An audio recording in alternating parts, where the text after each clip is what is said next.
Usaha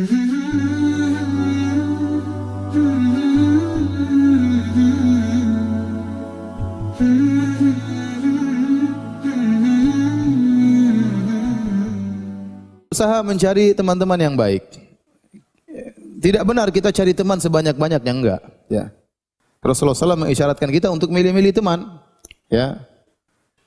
Almar'u ala dini khalilihi. Falyanzur ahadukum man yukhalil. Seorang berdasarkan agama kawan dekatnya. Maka hendaknya salah seorang melihat siapa yang menjadi kawan dekatnya. Ya. Jadi tidak kita berjalan tidak kepada siapa saja. Kita tidak membuka pertemanan kepada siapa saja. Ya. Tatkala teman banyak, kita repot sendiri. Ya. Terlalu banyak teman, kita repot sendiri. Dan itu bukan menambah kebahagiaan, menghilangkan kebahagiaan. Benar ada kelezatan tersendiri tatkala bertemu dengan teman-teman. Namun kalau terlalu banyak, akhirnya kita repot sendiri. Ya. Undangan terus ke sana sini. Terus gimana memenuhinya? Ya. Kalau nggak temu nggak enak, akhirnya nggak enakan sama sana, nggak enakan sama sini, nggak enak, repot sendiri. Ya. Maka Nabi menyuruh kita untuk milih teman. Tidak semua menjadi kawan dekat, teman jalan kita, teman gaul kita. Kita harus milih yang baik. Karena sebagaimana sering saya sampaikan pepatah Arab, as-sahibu sahib, bahwasanya sahabat itu akan menarik. Ya. Kita kalau berkawan pasti terjadi proses sinkronisasi. Entah kita akan seperti dia atau dia seperti kita. Maka kita cari teman yang bermanfaat. Teman yang bermanfaat bagi agama kita dan juga bagi dunia kita. Ya. Maka hindari teman-teman yang buruk. Hindari teman-teman yang buruk. Tidak ada dalil yang paling bagus dalam masalah teman yang dekat seperti dalil yang disebut oleh Ibnu Katsir rahimahullahu taala tentang Ashabul Kahfi. Ashabul Kahfi mereka orang-orang yang soleh. Kemudian mereka waktu pergi ke Goa Al-Kahf, mereka bawa anjing. Anjing tersebut ternyata disebut-sebut dalam Al-Qur'an juga. Ikut nimbrung dapat apa? Karomah. Ya. Sampai Allah sebutkan anjing beberapa kali dalam Al-Qur'an gara-gara bukan anjingnya, gara-gara apa? Ashabul Kahfi tersebut ya. Jadi berteman dengan orang baik itu manfaat. Jangankan manusia, hewan aja berteman dengan Ashabul Kahfi jadi disebut-sebut dalam Al-Qur'an. Itu aja enggak pernah disebut dalam Al-Qur'an. Ini anjing Ashabul Kahfi disebut-sebut oleh Allah dalam apa? Al-Qur'an ya. Jadi seorang berusaha mencari teman-teman yang baik. Kalau teman-teman tersebut ternyata dengan bergaul dengan mereka menambah keimanan, maka peganglah teman-teman tersebut. Kalau ternyata bergaul dengan mereka, ngobrol dengan mereka, kita rasa iman kita kurang, ini berarti teman yang buruk. Mudah seperti itu ya. Jadi kalau kita ingin ngukurin teman kita baik atau tidak, kita cek betul iman kita. Sebelum kita ketemu dia, kemudian kita ketemu, kita ngobrol, kita tertawa-tawa, kita makan bareng, ada tambah keimanan dalam diri kita, berarti ini teman-teman yang baik. Tapi kalau kita setelah ngobrol dengan dia, duduk 1 jam, 2 jam, ternyata kita tatkala berpisah, hati kita terasa lebih keras, berarti teman yang buruk, hindari. Kenapa hati saya lebih keras? Ternyata hati mereka lebih keras, gara-gara saya bikin hati mereka keras. Ini ternyata saling memburuk di antara kita. Kita memperburuk mereka, mereka memperburuk kita. Maka hindari. Hindari teman-teman seperti ini yang kalau kita setelah berpisah, kita merasakan hati kita semakin keras.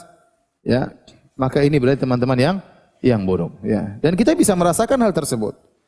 Contoh kita duduk sama kawan-kawan. Ternyata teman-teman kita suka ghibah. Suka menceritakan kerjaannya, ceritakan kejelekan orang lain. Si fulan, si fulan, si fulan. Memang ada kelezatan yang kita rasakan tatkala ngobrol sama mereka. Kita jadi tahu urusan orang. Jadi urusan orang tuh enak ya. Ada kelezatan. Saya bilang maksiat itu lezat. Makanya kalau ada acara berita-berita tentang bongkar aib ini si fulan laporkan polisi, ini ketahuan ininya, enak kita nontonnya. Karena ghibah itu lezat, maksiat lezat. Sebagaimana zina itu lezat, ya. Sebagaimana ya minum khamar itu lezat, ghibah juga lezat. Dengar ghibah lezat. Dengerin ghibah saja apa? Lezat, apalagi yang ghibah langsung. Lezat luar biasa. Makanya orang kalau udah ghibah dia biasanya enggak berhenti. Kenapa? Ya, karena dia merasakan kelezatan. Ngobrol soal si fulan enggak berhenti. Yang dengar aja enak. Ya. Nah, kalau kita ternyata punya teman-teman yang hobinya ghibah, yang hobinya ceritakan kejelekan orang, ya, yang ngomong yang tidak ada manfaatnya, setelah kita berpisah dari mereka ternyata iman kita berkurang, sudah tinggalkan. Berarti kita salah milih kawan. Mundur, tinggalkan dia secara perlahan. Jangan kita bilang enggak enak. Karena yang menjadi korban adalah agama kita. Kalau kita enggak enak terus tetap sama dia, agama kita yang hancur. Terkikis sedikit demi sedikit gara-gara kita bergaul dengan orang-orang seperti ini. Maka tatkala kita memilih teman harus benar-benar difilter ya. Harus benar-benar difilter. Dan ini Sebagaimana sabda Nabi SAW tadi, "Falyanzur ahadukum man yukhalil." Hendaknya salah seorang dari kalian melihat siapa yang mau dijadikan sahabatnya, ya, sahabatnya. Jadi Nabi SAW mengatakan, "Mathalul jalisis salih wal jalisis su." Perumpamaan teman yang baik maupun teman yang buruk, kata Nabi, seperti kahamil misk, seperti wasahibil kir, seperti orang yang wanafikhil kir, seperti orang yang menjual minyak wangi dengan orang yang menggunakan alat tiup untuk besi, ya, memanaskan besi. Adapun hamilul misk, penjual minyak wangi, maka mungkin dia kasih hadiah minyak wangi kepada engkau, atau kau beli dari dia, kau beli minyak wangi pun dari dia, atau kau akan mendapati bau yang harum karena bergaul dengan dia. Cuma tiga kemungkinan, dan tiga kemungkinan tersebut semuanya baik.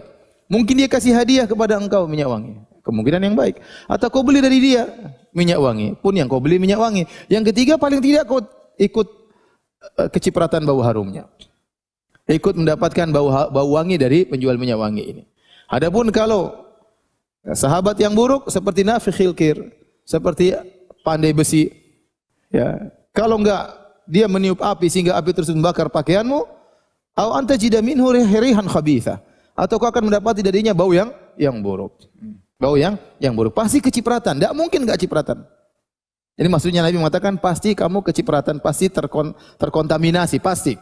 Pasti terjadi proses sinkronisasi, pasti, enggak mungkin enggak. Ya, enggak mungkin enggak. Maka benar kita punya kawan banyak tapi hanya sekedar kenal.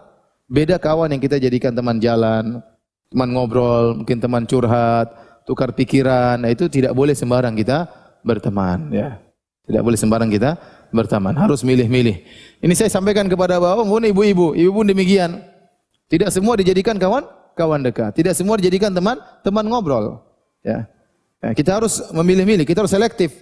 Kalau ternyata sebagian ibu-ibu ternyata setiap ketemu pasti ngomongin orang, tinggalkan.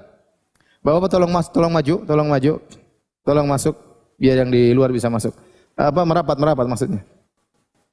Tolong merapat. Silakan yang di luar masuk. Baik, hadirin dan hadirat yang dirahmati Allah Subhanahu wa taala, kita lanjutkan. Jadi masalah teman ini sangat prinsip dalam kehidupan kita. Mempengaruhi gaya bicara kita, mempengaruhi gaya pemikiran kita, mempengaruhi tujuan hidup kita, ya. Maka jangan sampai salah milih teman. Apalagi teman kita sering ketemu. Nah, kalau waktu kita ternyata habis buat yang tidak bermanfaat, jadi hidup kita sia-sia, tidak bermakna. Tapi kalau teman tersebut mengajak pada kebaikan, ya, sehingga waktu kita terfokus pada kebaikan. Kita ketemu, kita ngobrol, kita bercanda biasa, tetapi ada yang menjadi pusat sama-sama tujuan kita. Itu sama-sama misalnya untuk kebaikan, sama-sama untuk dakwah, sama-sama untuk belajar misalnya. Maka harus selektif dalam mencari teman. Kapan ada teman yang ternyata kita bergaul dengan dia mengurangi iman kita, tinggalkan. Jangan ragu-ragu. Jangan ragu-ragu. Demi kehidupan antum di dunia maupun di akhirat.